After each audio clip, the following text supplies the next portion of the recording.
မကောင်းဆိုးရည်ပြန်လည်လို့တော့ကြားရလို့ယူဆကြတယ်ညတည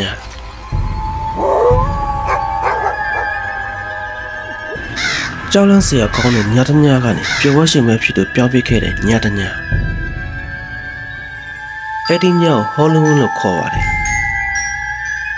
ဟောလဝင်းပွဲကနိုင်ငံများမှာတစ်နှစ်မှတစ်ခါပြုလုပ်တဲ့ပွဲဖြစ်ပြီးခရစ်စမတ်ပြီးရင်ဒုတိယအကြီးဆုံးပွဲလည်းဖြစ်ပါတယ်ဟောလဝင်းရဲ့မူလဆက်ကတော့စကော့တလန်ကနေစပြီးနယူးယားဒီကုန်းစောင်းရောက်တဲ့ချိန်မှာဆယ်တိတ်လူမျိုးတွေကစမ်းဝင်လို့ခေါ်တဲ့ကောက်ရည်သိမ်းပွဲတော်ကိုကျင်းပလေးရှိပါတယ်ကောက်ရည်သိမ်းပွဲတော်မတိုင်ခင်ညကိုဟောလဝင်းညလို့ခေါ်ပါတယ်စမ်းဝင်ဆိုတာကဆယ်တိတ်လူမျိုးတွေရဲ့အယူဆရတကူကြီးမားတဲ့နတ်ဆိုးတစ်ကောင်ရဲ့နာမည်ဖြစ်ပြီးစမ်းဝင်ကဟောလဝင်းညမှာငရဲတကောက်ကိုဖွင့်ကလူပြည်ကိုတက်လာတဲ့အခါအလွန်အေးတဲ့စောင်းရတီကိုဖြစ်စေတယ်လို့လည်းယူဆကြပါတယ်ဒါအပြင်မကောင်းဆိုးသောဝိညာဉ်တွေကိုလည်းခေါ်လာတတ်ပြီးယောဂတွေမကောင်းတဲ့ငွေသက်တွေကိုလည်းဖန်တီးကြပါတယ်စမ်းဝဲနတ်ဆိုးဟာကလေးငယ်တွေကိုဖွင့်လို့တဲရကြိုက်နေတတ်ပြီး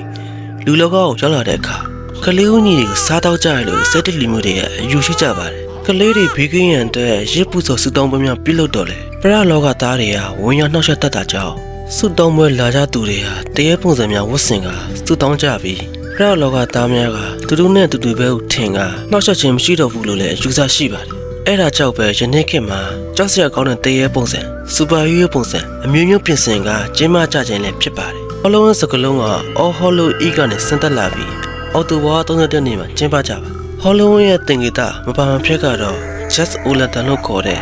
ဖျုံသီးမီးရင်ပါဖျုံသီးတွေကိုအထက်ကစာထုတ်ပြီးကြောက်စရာကောင်းတဲ့ပုံဖော်ကဖျောင်းနှံတုံးမှုမိတိထဲကအင်းရှိမှထားကြတာကိုမြင်မှုကြမယ်လို့ထင်ပါတယ် Just Olatan ဖြစ်ပေါ်လာတဲ့တမိုင်းကတော့ Just ဆိုတဲ့သူကအလွန်ညံများတဲ့တကူတယောက်ဖြစ်ပေမဲ့ငရဲကြမှာအလွန်ကြောက်ပါတယ်ချက်ကစေတနှစ်စုကိုနှစ်ချိန်တိတိလှည့်ပြခဲ့ပူပါတယ်ပထမတစ်ချိန်ကတော့ဒင်္ဂါပြားထဲမှာပိတ်လောင်ခဲ့ပြီး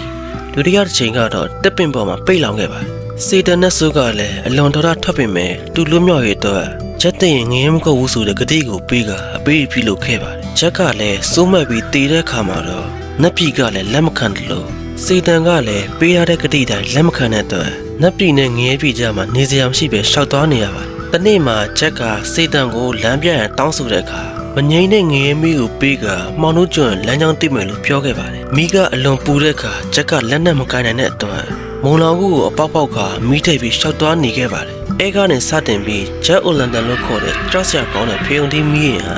စင်ကနဲ့ဖြစ်ပေါ်လာတာပဲဖြစ်ပါတယ်နောက်ပြီးဟောလဝင်းရဲ့ထင်ရှားတဲ့အလေးအတစ်ခုကတော့ trick or treat ပဲဖြစ်ပါတယ်ဒီအလေးထားကတော့အင်ရှီယာမဲ့ဒေါင်းစားတဲ့စီကစတင်ခဲ့ပြီးချိုချင်းမပေးရင်နှောက်ရှက်မဆိုတဲ့အဓိပ္ပာယ်ပါအင်ရှီယာမဲ့တွေကဟောလဝင်းညမှာတိန်စင်းတိန်တဲ့ရှောက်သွားကတေဆုံးတူတူအတွက်စူတောင်းစကားများရွတ်ဆိုပေးကြပါတယ်အဲ့တဲ့အစားအစာနဲ့ချိုချင်းကိုပြင်နေစွန့်ကြဖို့တောင်းဆိုကြတာပါယနေ့ခေတ်မှာတော့ကလေးတွေကတရေပုံစံဝတ်ဆင်က trick or treat လို့ပြောကမုတ်တွေတကြားလုံးတွေတောင်းတကြပါတယ်ဟောလဝင်းပွဲကဘာသာရေးအခမ်းအနားမရှိပဲကြိုက်တဲ့သူဆင်နွှဲလို့ရတဲ့ပွဲတော်တစ်ခုပါမြန်မာနိုင်ငံမှာတော့ကျင်းပမှုကအလွန်နည်းသေးပေမဲ့ကျင်းပခဲ့ရင်ပျော်စရာစိတ်လှရှားစရာကောင်းမယ်လို့မိတ်ဆွေတို့အနေနဲ့ထင်မိပါသလားအော်တိုဘာလ30ရက်နေ့မှာကျင်းပလေးရှိတဲ့ဟောလဝင်းပွဲတော်နဲ့ပတ်သက်တဲ့မိတ်ဆွေတို့ရဲ့ထင်မြင်စားချက်များကိုကွန်မန့်မှာရေးပေးခဲ့ပါအားလုံးကျေးဇူးတင်ပါတယ် like and follow လုပ်ဖို့လည်းမမေ့ပါနဲ့ bye